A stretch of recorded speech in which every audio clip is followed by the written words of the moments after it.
მოგესალმებით ანა, მადლობა მოწვევისათვის, მოგესალმებით სამეგრელოდან, მე ვიმყოფები სამეგრელოში.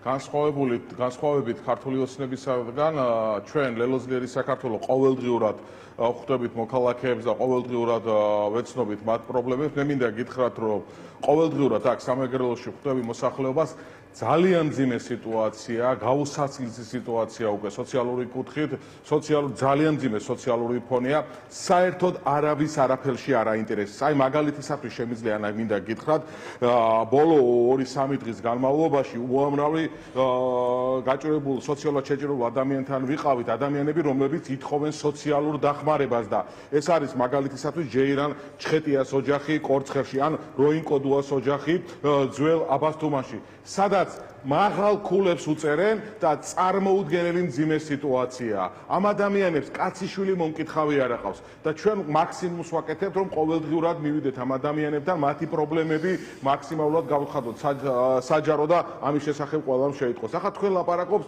ფასებთან დაკავშირებით, ხო? დაცინიან ეს ადამიანები და პირდაპირ შეიძლება ითქვას დაცინვა მიმდინარეობს საქართველოს მოქალაქეების. რის ფასების დაწევაზეა ხალხო საუბარი? თუ ბრძოლა კორუფციას უნდა ვებრძოლოთ და უნდა იყოს ბრძოლა კორუფციასთან, მაგრამ კორუმპირებულები როდის იყვნენ კორუფციას ებრძოდნენ და როდის იყო კორუფციასთან კორუმპირებულები იბრძოდნენ. ჩვენ კარგად ვიცით თუ რა სიტუაციაა ზოგადად ხო ქვეყანაში მიგრაციის კუთხით. ბოლო წლების განმავლობაში საქართველოდან ეს ბავშვები გამოიყვანა 22700 ბავშვი გამოიყვანეს ბოლო 5 წლის განმავლობაში მშობლებმა სწავლა შეაწყვეტიეს და წაიყვანეს საზღვარგარეთ. დღეს სამეგრელოს სოფლებში, ზუგდიდში, სხვადასხვა რეგიონში, სამეგრელოს მუნიციპალიტეტებში რო დავდივარ, ყველა ამაზე საუბრობს, რომ ახალგაზრდა არ დარჩა. ყველა წავიდა, სამუშაო ადგილი არ არის. არაფერი გასაჩერებელი არ არის. აი ესეთი უმძიმესი სიტუაციაა ზოგადად სამეგრელოს რეგიონში, მაგრამ სამაგიეროდ რას აკეთებენ და ზოგადად არა მარტო სამეგრელოში, საქართველოში. ზოგადად რას აკეთებენ? აკეთებენ იმას, რომ ჯარიმები რაც შეიძლება მაქსიმალურად წნეხი გაზარდონ მოქალაქეებზე. რას აკეთებენ? აკეთებენ იმას, რომ ელექტროენერგიის დღეიდან შევიდა ძალაში სხვათა კი ბატონო 33%. ჯარიმებზე როცა ვლაპარაკობ მარტო ანა დავასრულე მარტო იმ ჯარიმებზე კი არ არის ანა საუბარი, როდესაც ადმინისტრაციული ჯარიმები გაზარდეს ავტოფლობელებისთვის, ხო? სამართალდამხმარებაზე ავტოფლობელებისთვის. პარალელურად უნდა ვთქვა რა გაიზარდა? ხელფასი გაეზარდა, პენსია გაეზარდა, არა გაიზარდა და რაც იზრდება, მათი ხელფასებია. კი, 10000 და მეტი აქვს ხელფასები. ამას გულუხვა თვითონ აჭერენ ხელს ღილაკებს და იზდიან ხელფასებსა და პენსიებს. ბოლო 3 თვის განმავლობაში თბილისის მერიამ ხალხო, თბილისის მერიამ მარტო ჯარიმებიდან, პარკირების ჯარიმებიდან 5 მილიონი ნახევარ ლარზე მეტი ამოუღო საქართველოს მოქალაქეებს ჯარიმის სახით. ამაში მსოფლიო ჩემპიონები არიან. კორუფციაში მსოფლიო ჩემპიონები არიან. ახლა სოფლის მეურნეობაზე საუბრობდა რამოდენიმე დღის უკან წინ კობახიძე და საუბრობდა, რომ თითქოს ახალ ეტაპზე გადავდივართ სოფლის მეურნეობის აყვავების უკვე წინა ეტაპებმა წარმატებით შეიალავ. გაიხედეთ და მიდით და ნახეთ. დაიცალა სოფელი. უკვე სოფელში არ ლაპარაკობენ, რომ სახლი დაიკეთა. უკვე სოფლები დაიკეთა, საუბრობენ ისეთი სიტუაცია. აი გუშინ მე შევხვდი ფერმერებს ზუგდიდის მუნიციპალიტეტში გლეხებს, რომელსაც თხილი მოყავთ და არის ერთადერთი შესაძლებლობა, რომ თავი ირჩინონ და თავი დაიმაგრონ. სუბსიდიას აძლევდნენ, დახმარებას ეძლეოდა ჩვენი ბიუჯეტიდან. ხო, ეძლეოდა ამ ადამიანებს, რომ თავი ერჩინა და თხილი მოეყვანათ. შეუწყვიტეს ადამიანები გამწარებულები არიან, შეუწყვიტეს ის დახმარება, რომლითაც შხამქიმიკატებს ხმარობდნენ, რომ პარაზიტებისათვის ებრძოლა და ოჯახი შეენარჩუნეს. ყველა ტიპის ფერმერთან შესაბამისი პროგრამები გვაქვს. ლევან დღეს საუბრობდა, არა რაზეც ლაპარაკობთ იმაზე. ენა ზვალი არა, ყველაფერს იტყვიან, ანა. უკაცრავად ხო, ენა ზვალი არა, ყველაფერს იტყვია. აი მაგალითისათვის ახლა კახეთში გლეხს ეუბნებიან, ქართლში, იმერეთში, რაჭალეჩხუმში, გურიაში, სადაც კი მოდის ამ შემთხვევაში ვაზი რომ გააშენო საწარმოო მიზნით. ნებართვა დაგჭირდებაო, თანხმობა დაგჭირდებაო. ხო, წარმოგიდგენიათ ხალხო სანამდე მივედით. ანუ კახეთში, მევენახეობაზე, ქართლში, იმერეთში, გურის სამეგრელოში, გურიაში და ასე შემდგომ, სადაც თხილი მოდის, თხილზე, სადაც კი რამ მოდის, ყველგან უკვე რეპრესიები დაიწყეს. ყველას მიადგნენ, ყველაფენას მიადგნენ. აიძულებენ, რომ საქართველოს მოქალაქეებმა ქვეყანა დატოვონ. კორუფციაზე ვსაუბრობთ. ფასები რატოა მაღალი?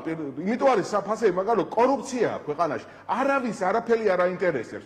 ლარი და 70-ია გამოყოფილი უფასო სასადილოებში, კვებისთვის გამოყოფილი აქედან ლარი და 16-დან ლარი და 30-მდე. და იმდეს კადრულობენ, რომ იქაც იპარავენ. იქიდან მიაქვთ. ათეულობით მილიონი და მილიონები და ოქროზოდები მაღალჩინოსნებიდან, მინისტრებიდან, პრემიერ-მინისტრების სახლებიდან ამოაქვთ. წარმოუდგენელი რამ ხდება უკვე. იქამდე მივიდა სიტუაცია. ამათ რო კითხო, ბოლო 2 წელია თითქოს ხელისუფლებაში არიან. არავინ პასუხისგებლობას არაფერზე არ ღებულობს. აბსოლუტურად, გული მოგიგტებათ ხალხო, უბრალოდ ესენ ამათ საერთოდ მე მგონი არც გული აქვს და არც აინტერესებს საქართველოს და ქართული ხალხის ბედი. უბრალოდ რო გაიაროთ რაიონებში, სოფლებში იცლება ხალხი ტირის. ადამიანი მოვიდა და ჩემი ოჯახის წევრიო, უკვე მიდის ევროპაშიო, მარტო რჩებიო. უკვე არავინ არ არის. ამას წინ ერთ-ერთ სოფელში მეუბნებოდა მიცვალებული გარდაიცვალა და რო გაგვესვენებია ახალგაზრდას ვერ პოულობდითო. დაგზავნისათვის რომ შესაბამისი პატივი მიგვეგო. ხალხი გაიქცა. რატომ გადის ეს ხალხი? ვიზე ნაკლებად უყვარს საქართველოს, ვიზე ნაკლებად უყვარს თავისი მიწა-წყალი და მამამისეული, მაგრამ არაფერი არსად ყველგან თუ შესაძლებელია, სადაც კი შესაძლებელია მაქსიმუმს აკეთებენ, რომ უბრალოდ წაშლის შესაძლებლობაზე, რა ქვია, ქვეყანაში დარჩენის შესაძლებლობა მოუსვო. გადასახადებზე ვსაუბრობ, წნეხზე ვსაუბრობ, გაიხსენეთ მანქანის გამბაჟებასთან დაკავშირებით. ხო, ყველაფერი გაზარდეს და მე ვიმყოფები ზუგდიდში და სულში წავიმჭირდება. სადაც, აი მაგალითისათვის, ვლაპარაკობთ, ხო? აქ არის ზუგდიდი და სამეგრელოს რეგიონის დონეზე კორუფციის ტაძარი და კორუფციის სასახლე, ზუგდიდის სტადიონი. სადაც 10 მილიონი, 25 მილიონ ლარზე მეტია დახარჯული და 11 წელი არაშენებულა და ვერც აშენდება და ვერ ჩაიბარებენ ისეთ სიმახინჯე გააკეთეთ. სამაგიეროდ ფული მიითვისეს. თანხები საქართველოს მოქალაქეების მიითვისეს, ხო? აქ ყველა ამაზე საუბრობს. და ბოლოს და ბოლოს, როდესაც საუბრობ სამუშაო ადგილებზე, როდესაც საუბრობ საქართველოსთან, ამ შემთხვევაში და სამეგრელოდან და ზოგადად ყველგან რომ მიდის ხალხი და გარბის ხალხი, ამას შედება სამუშაო ადგილები. და ამ სამუშაო ადგილების შექმნის, როგორც ეკონომიკური დოვლათის, ასევე ეკონომიკური დოვლათისა და უსაფრთხოების ქვეყნის გარანტია არის აი აქედან, ზუგდიდის ცენტრიდან, საიდანაც მე გერთვებით ახლა ანაკლია. ანაკლის სპორტი, რომელიც გააჩერეს. ანაკლის სპორტი, რომლის კვლელობას აპირებდნენ, მაგრამ ვერ მოკლავენ ანაკლის სპორტს, მაგრამ ქვეყანას წაართვეს 10,000-ობით სამუშაო ადგილი. ქვეყანას წაართვეს უსაფრთხოება და ქვეყანას წაართვეს დაცულობა. აი ამაზე საუბარი. უსაფრთხოება და დაცულობა, როდესაც შენი ქვეყნის მოქალაქე საქართველოსია დამაგრებული. როდესაც ჩვენ ვხედავთ საერთაშორისო დონეზე როგორი სიტუაციაა. ერთი კითხვა დაგისვათ, გარდა ვთქვათ არსებული ვითარების შეფასების, ეხლა რა შეგიძლიათ გითხრათ თქვენს ხედვაზე, მნიშვნელოვან საკითხებთან დაკავშირებით, რასაც დაუთმეთ ეს დრო, ხომ, იმიტომ რომ აი მაგალითად ჩვენ დღეს სფეროების მიხედვით ვესაუბრებით, ეს საათსალო ვაჭრობა იქნება, დისტრიბუცია თუ სხვები და სხვები, როდესაც ფასების საკითხზე ვლაპარაკობ და ისინი ამბობენ, რომ რთულია დღეს ვინმე კონდეს ჯადოსნური ჯოხი და რომ რაღაცა რაციონალური მიდგომა არის საჭირო ამა თუ იმ საკითხის მიმართ, ხო? აი თქვენი პოლიტიკური ჯგუფის სახელით რა შეგიძლიათ თქვათ ამ საკითხზე, თქვენ რას თავაზობთ და როგორია ვითარების რეალური ასე თქვათ პერსპექტივა ამ ხრივ? კი ბატონო. პირველი, სანამ კორუფცია მეფობს ქვეყანაში, სანამ არის წაგელეჯვა, სანამ არის უსამართლობა, სანამ არის პოლიტიკური პატიმრები, სანამ არის რეპრესიები, უფრო და უფრო უკუსვლა იქნება ქვეყანაში. მაგრამ ასევე პოლიტიკური პარტიების და მე ჩვენს პარტიაზე ვსაუბრობ, ბუნებრივია პასუხისმგებლობა და გძნობთ ჩვენ ამ პასუხისმგებლობად ყოველდღიურად ჩვენს მოქალაქეებთან შეხვედრა. მათი პრობლემებით ცხოვრება ყოველდღიურად, მათი პრობლემების გაზიარება, მათი სათქმელის თქმა და მიტანა. შესაბამისად გახმაურება და აი ამაზე არის საუბარი და მთავარი რაც არის. არც ერთ შემთხვევაში არ შეიძლება დაითესოს არჩევნების მიმართ ნიჰილიზმი. ყველანი უნდა დავირაზმოს, როდესაც იქნება ეს იქნება ხელახალი ვადამდელი არჩევნები თუ გეგმიური არჩევნები. არ შეიძლება მეგობრებო და ამის ნათელი მაგალითი არის უნგრეთი, ამის ნათელი მაგალითი უნგრეთი, იმიტომ არის რომ გადახედეთ, ვინმე მართქვას, რომ იქ უფრო რბილი სიტუაცია იყო, არა ხალხო.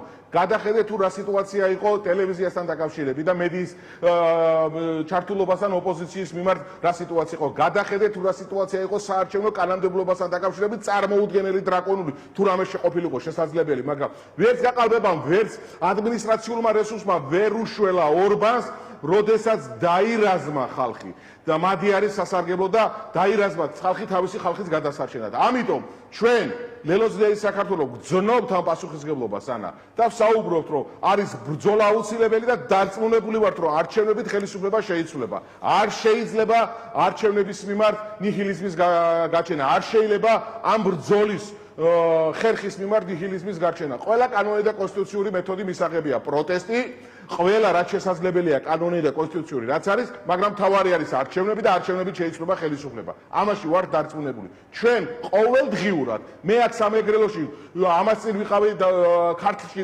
ნიშნულობა რა, ყველგან დავდივარ. ჩემი პარტიის წარმომადგენლები ყველგან არიან, ყველგანა ვარ, ყველა მოქალაქესთან ვიყავ და მე მინდა გითხრათ ჩვენი აქტიურობის შედეგად, აი მაგალითად ჩვენი პარტიის ზუგდიდის ორგანიზაციის ხელმძღვანელი გოგა თოდუა, გიორგი თოდუა აქტიურადაა ჩართული ჩვენი მოქალაქეებთან ზუგდიდში, სამეგრელოში კომუნიკაციაში. ყოველდღიურად შედის შეტყობინებები, რომ მივიდეს გოგა, მივიდეთ ჩვენ და გავაშუქოთ მათი პრობლემები, ვისაუბროთ მათ პრობლემებზე. ჩვენ საზოგადოება, ჩვენს მოქალაქეებს უნდა დაუდგეთ გვერდში. ეს არის მათი ტკივილი უნდა იყოს ჩვენი ტკივილი. და ჩვენ ერთიან ორგანიზმად უნდა ვიქცეთ. ჩვენ ლელოძლიერი საქართველო ამისთვის ვართ მოწოდებული და ამას ვაკეთებთ.